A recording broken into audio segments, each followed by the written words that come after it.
नमस्कार, मैं सस्पेंडेड राज्यसभा सांसद राघव चड्ढा।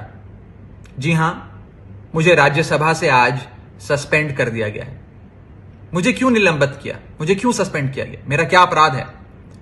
क्या मेरा यह अपराध है कि मैंने पार्लियामेंट में खड़े होकर दुनिया की सबसे बड़ी पार्टी बीजेपी के सबसे बड़े नेताओं से सवाल पूछे?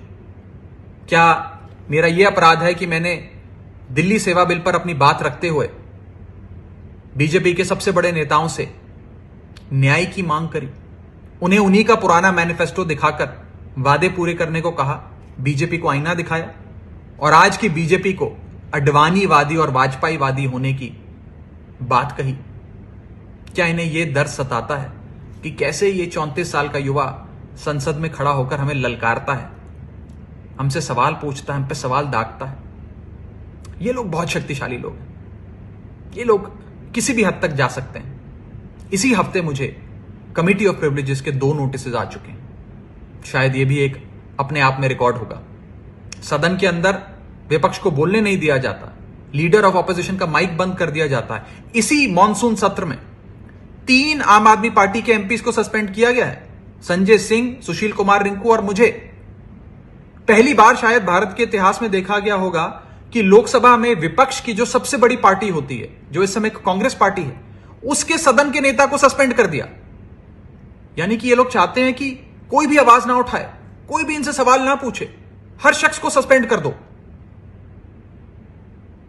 मैं शहीद आजम भगत सिंह की धरती से आता हूं, पूरी मजबूती से प्रिविलेज कमेटी के सामने अपना पक्ष रखूंगा, न्याय की मांग करूंगा।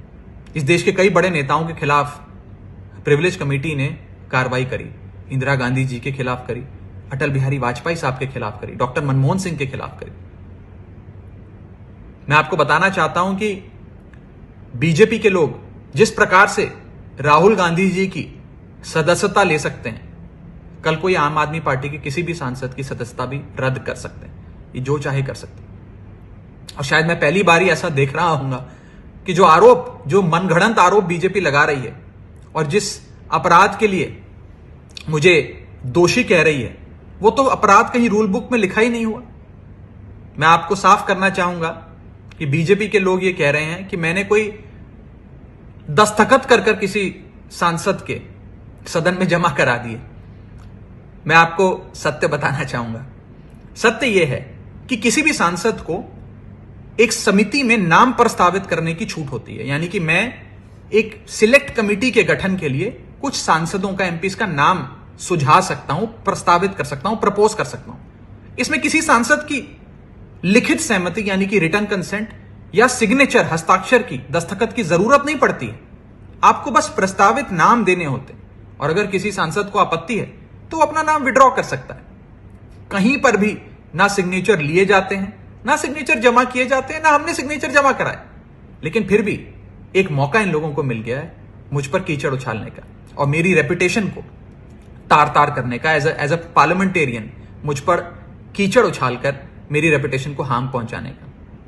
मैंने कहना चाहता हूं कि मैं आपकी इन चुनौतियों से डरता नहीं हूं, अंत तक आपसे लड़ाई लड़ूंगा। सरफरोशी की तमन्ना अब हमारे दिल में है, देखना है जोर कितना बाजुए कातिल में। जय हिंद। वीके न्यूज, राष्ट्र के नाम।